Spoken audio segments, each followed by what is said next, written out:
You're listening to the AI Moment with me, Jonathan Wagstaff. And me, Danny Denhardt.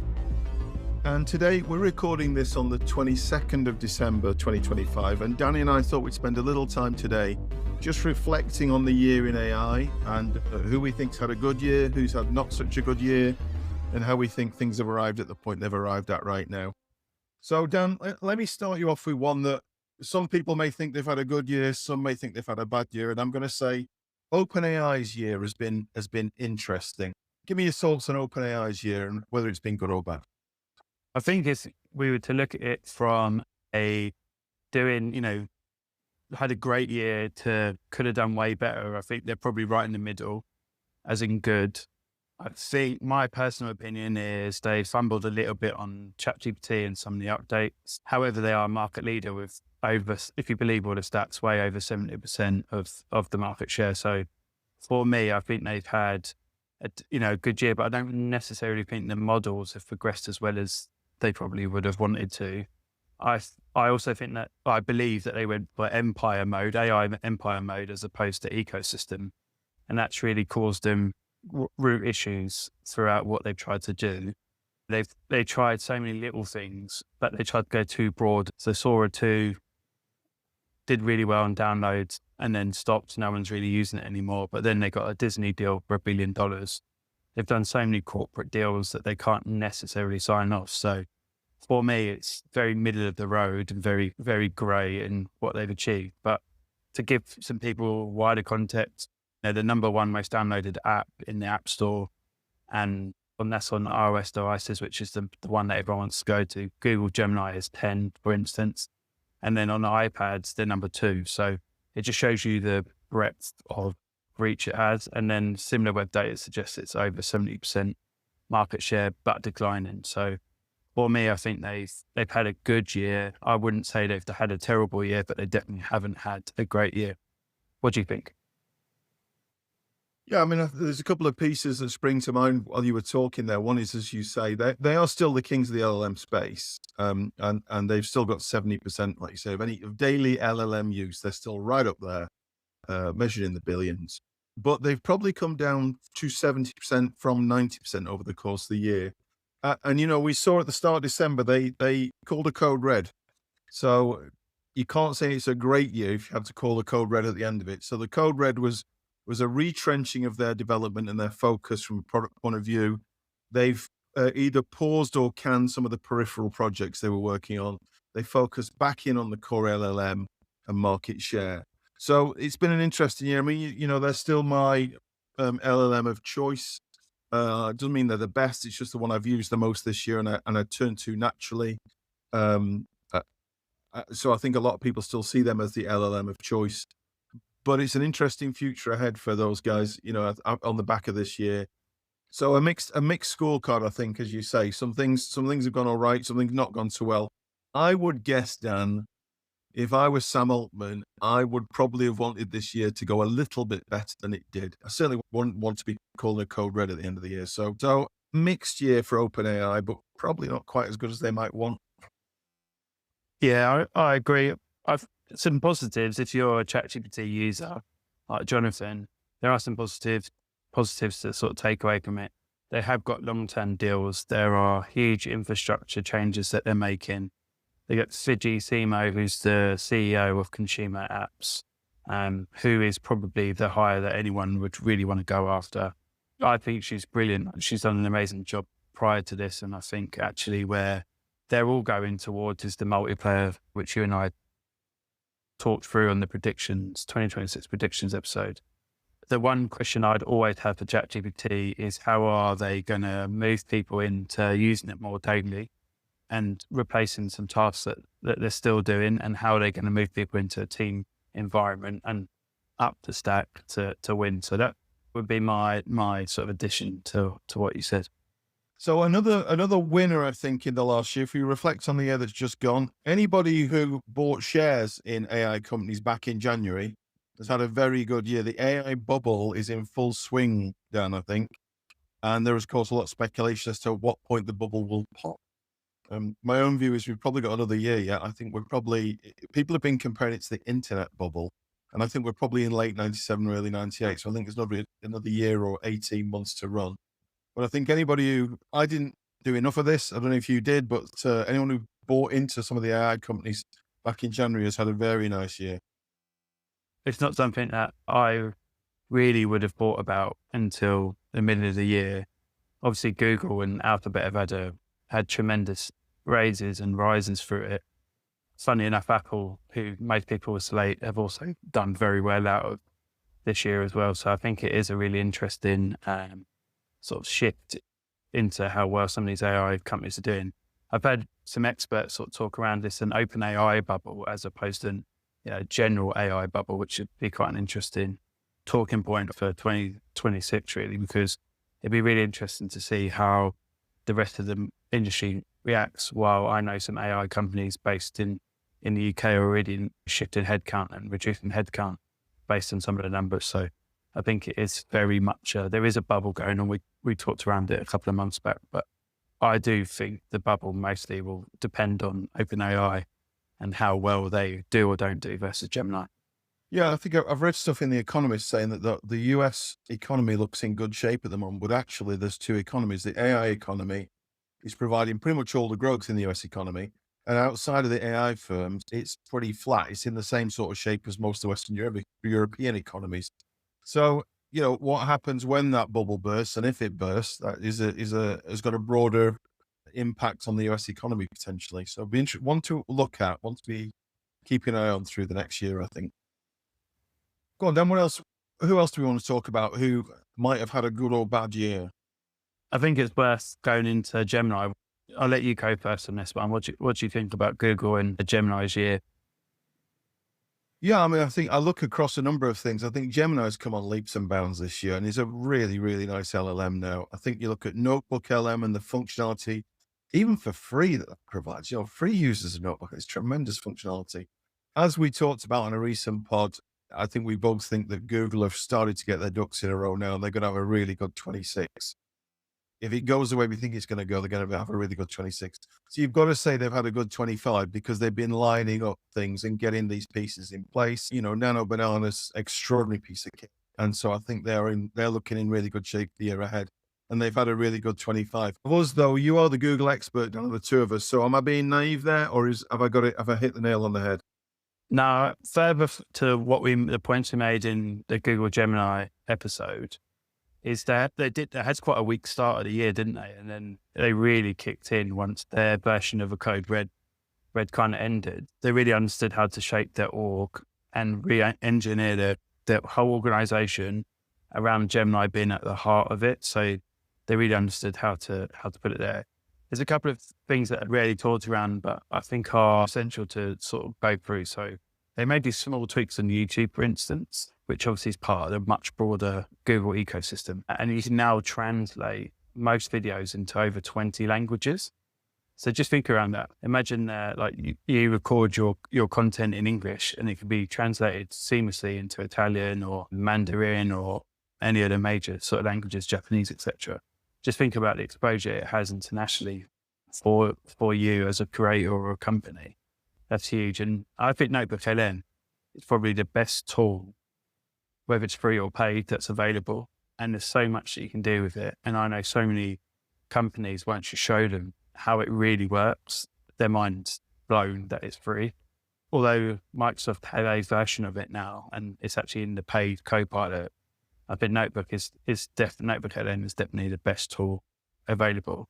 And as you said with Nano Banana, I think Gemini's marketing's been really, really smart in the new age of marketing with AI, because they've managed to unlock usage time and time again by just demoing and getting AI influencers to push it. If I had to say the winners of 25, for me, it's definitely Gemini. I do think Gemini has definitely won 2025. It's really, really nice. It's come a long, long way, and it's a really, really nice piece of kit nowadays. I would encourage anybody to give it a try. As I said, I think as a free offer, it's probably the best of the free offers now.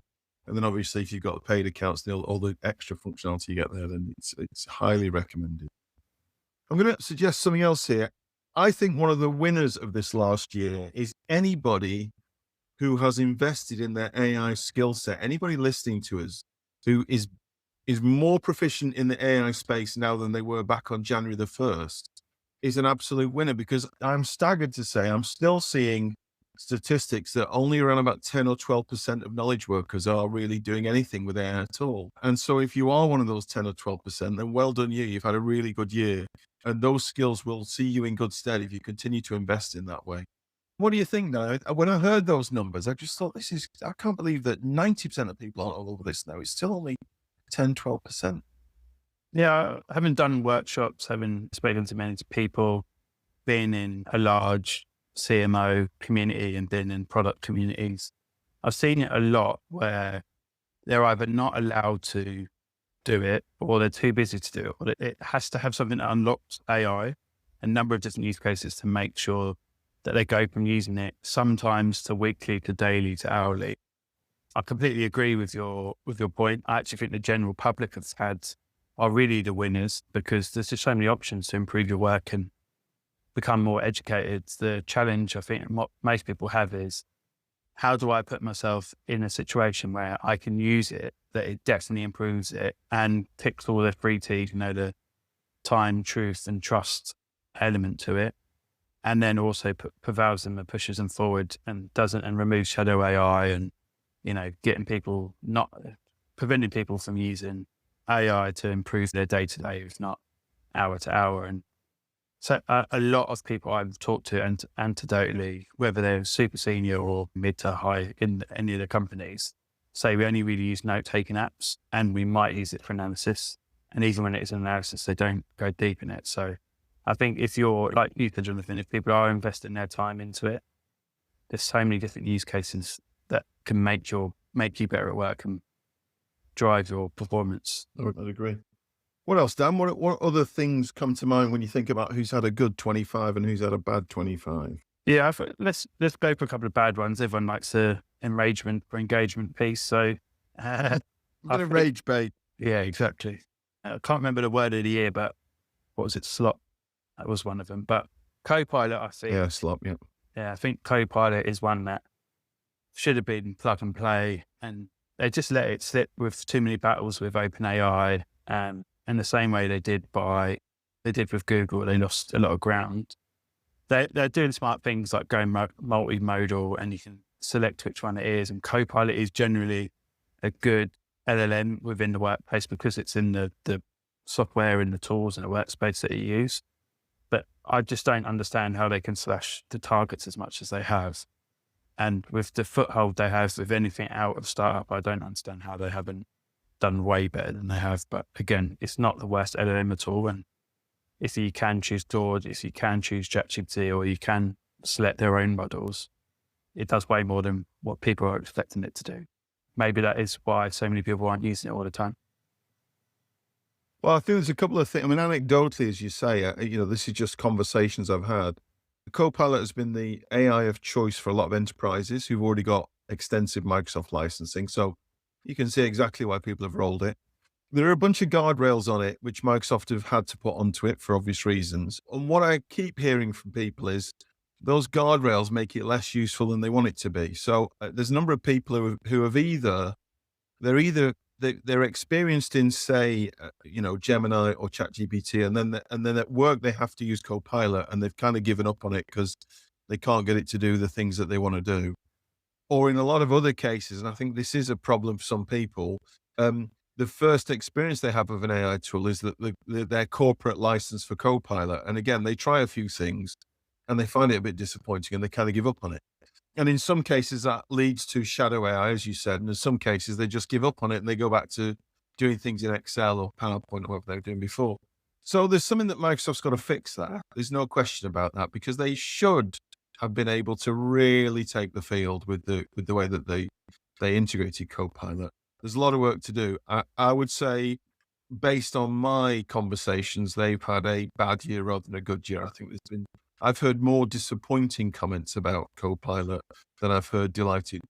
Every now and then you bump into someone who's just used Nano Banana and they're like, you wouldn't believe what it'll do, and they're really excited. I've not heard anyone be excited about Copilot pretty much at all this year. So Microsoft must try harder, I think, is the scorecard for Microsoft. any tool that can make XLOOKUPs, VLOOKUPs, pivot tables much easier in one click in Python and show you the Python code should be leaps and bounds ahead Should of be.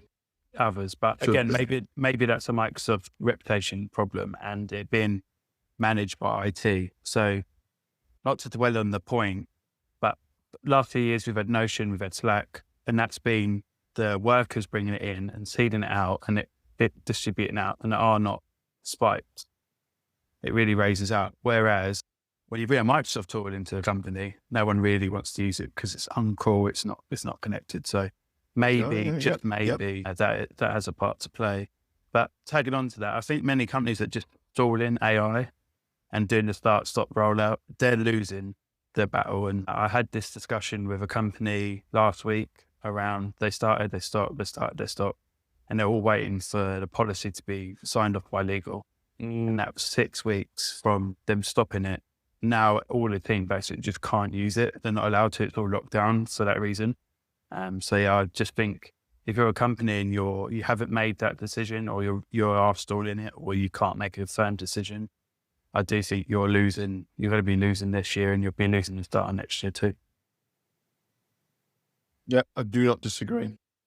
One, I mean, you and I both talked about this year a number of times. The two big potential impediments to really big business use of AI as we look through the end of the decade are going to be the quality of data and the availability of power. And I saw a really interesting presentation by Scott Galloway a couple of weeks ago, he of New York University Stern Business School. Lots of people listening will know of Scott. But one of the things he looked at was power. And I can't remember exactly the numbers he put up. Long story short, the Chinese are generating power and have plans to build infrastructure to generate power at a huge scale between now and the end of the decade. The US, their power generation plans, I forget this right, he said something like the amount of power that OpenAI think they're going to need by the end of the decade is 1/5 of what the US currently generates. So, that's just one AI company thinks they're going to need that much power. And I can't remember how many terawatts it was exactly. I think but the point he was making. Sorry to jump in. I think daily it's the UK's energy usage is what they need. So every day that we have, they're gonna need it constantly. So yeah, that's one company. That's one AI company in one country, right? So you times that by half a dozen AI players, then all the other energy that the country is going to need. So from what he presented, I've got to say, it looks like the Chinese have got their game together and the West really needs to get its game together on power production very, very quickly indeed, if we're going to have the opportunity to take real advantage of AI in the West. So the US, who've already got a lot of these players, they need to get their game together. Europe needs to get its game together in a big way, would be my observation. Yeah, I agree. The US is struggling with nuclear and understanding that, being able to get all the states together on how that aligns where it connects. So again, when you have a system like theirs, it's far harder than it is for the Chinese who, they make a decision and it's go 100%, 100 miles an hour on that. And I think that also sort of shows you that directs the companies within that country, right? If you're Huawei or any of those really big tech companies, you've got a license to run and create and build great technology. Whereas in the US and for people like Apple, Google, etc., it's going to be far more challenging unless you go offshore or you go international. So the interesting one is when I've spoken to people in AI startups and founders in AI in Europe, they don't think as much at that level. They're considering more about how they build these like long-term sustainable companies. So I do think we're playing a completely different game to the Chinese and the Americans. And if you hear an American CEO talk, it is using war language. So I think that sort of goes to show you the level of importance they're putting on it versus the EU, which particularly UK aren't having any haven't made any sort of inroads at all. And should we have a look at some of the other tech players and sort of give them a rating? So if I give you a couple, would you want to give how you think they fared? Go ahead. So what about Apple? How do you think they fared this year? I've not got a strong view either way. I mean, people have been talking about they're waiting for Apple AI, and we've seen some moves in that arena. People are waiting for Apple to acquire potentially acquire one of the AI play. There's talk about Apple acquiring Perplexity. So I've not got a strong scorecard for Apple, Dan. You've probably got more idea than me on Apple. So what do you think? Apple have struggled a lot with AI, and the problem that they have is people don't understand the levels that they're operating at. They obviously control apps, they control what happens on their devices. I do think that time is, again, their competitor, not necessarily a technology shift. They've still got the cool phones people want. I have a sneaky suspicion if Apple go hard into AI, then a lot of consumers will pick it up. So I think Apple just know that they're kind of biding their time a little bit, and then they know the privacy angle. So SLMs will be on device for Apple versus how other people are doing it. So Apple probably are far smarter and further ahead than most people realize. But I do think they could have done much better. Likewise, I think Meta is a prime example of falling behind and then having to pay really large wages to try and catch up and being a little bit confused about where they play. Meta are going to have some sway, and obviously they've got the top apps, so they've got Instagram, WhatsApp, etc. They can really influence people's behavior and integrate AI into their systems and networks. But superintelligence hasn't really done anything at all. So I think there's someone who could have done much better. What do you think on Meta, Jonathan? Yeah, well, I mean, to your point about Apple, obviously, there's stuff going on in the background where they're developing more hardware devices. I think their game will come with some kind of personal assistant wearable. So whether that's on your watch or whether it's some little lapel thing, that's sort of the size of an AirPods box that you wear on your lapel, that's where I think the game is for Apple down the track. Yeah, I think Meta have been calling the hot. You look at what TikTok have done with AI in the last year or two. They've really integrated it well. They're using AI to really curate the feeds that people get and all that kind of thing. So they've really used AI to enhance the product and enhance the user experience. Zuckerberg's been caught on the hop, I think, a little bit with that. They are scrambling to catch up. There are some people being paid $250 million a year, to be content management people or content strategists. You go and do the job for 3 weeks, be rubbish at it. You still walk out with $15 million. It's sounds like good work to me, Dan.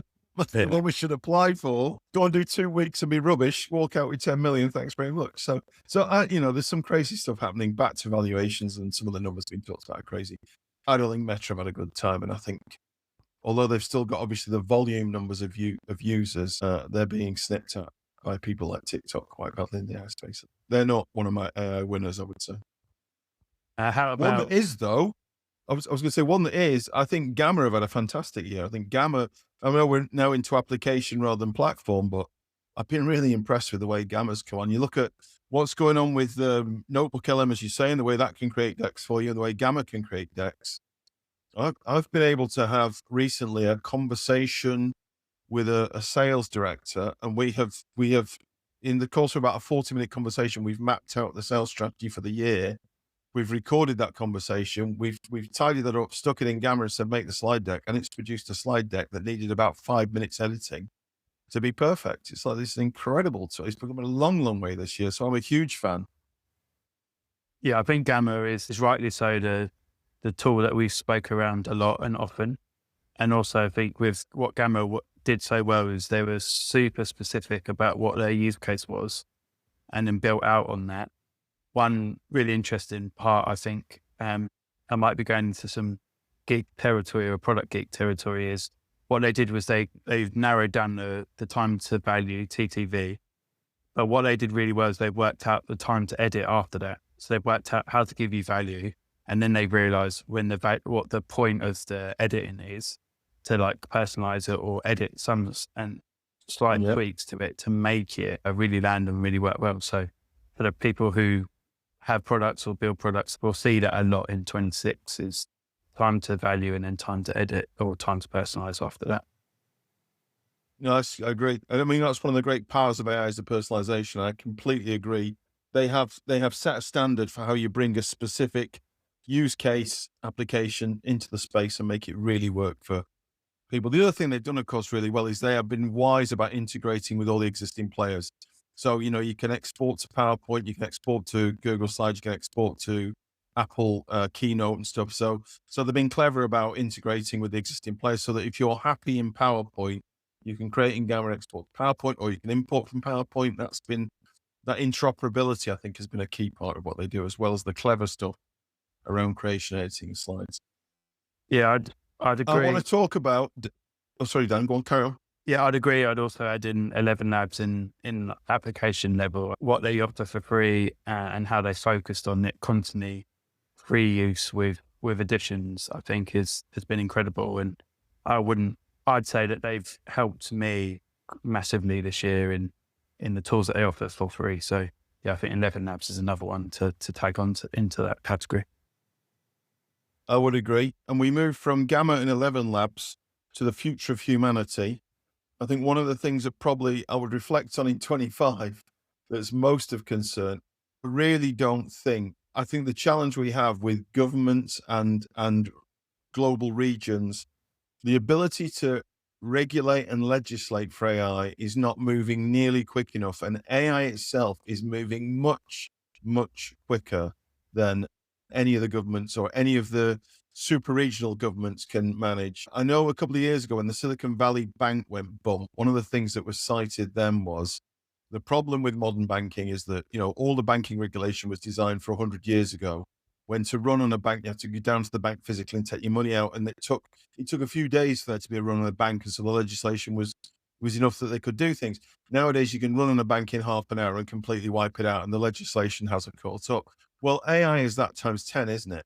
The pace at which AI is developing, the capabilities. And we both know, Dan, that the companies, Claude, Anthropic, OpenAI, ChatGPT, those guys have got the next 2 or 3 waves of technology in the lab at the moment. So the stuff we see is about nowhere near what's actually at the leading edge. And the governments and the legislators are nowhere near quick enough. And I think it's a big concern. I don't want to overregulate the space, but as a planet, as a society, we need to decide that this stuff is going to be good for us, because of course you hear all the horror stories about Terminator 2 and a dark future full of robot overlords, Dan. Am I being pessimistic there, Dan, or am I, what do you think? I don't want to bring it back to the C word, which was COVID, but I think we're experiencing the anti-globalization and the misalignment that everyone has around technology again.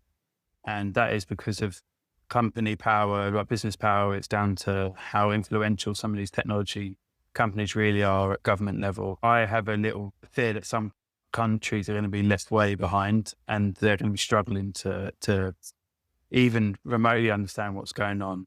And people who have worked in and around the government, in and around tech, just say the complete lack of understanding of it and where that lands. If people don't get a grip on it next year, I do worry about the long-term implications. But again, humans have a tendency to work in and around technology and not necessarily be driven by it. So I don't have the fear, but I do have concerns that we're not moving and not have the right governance in play to stop.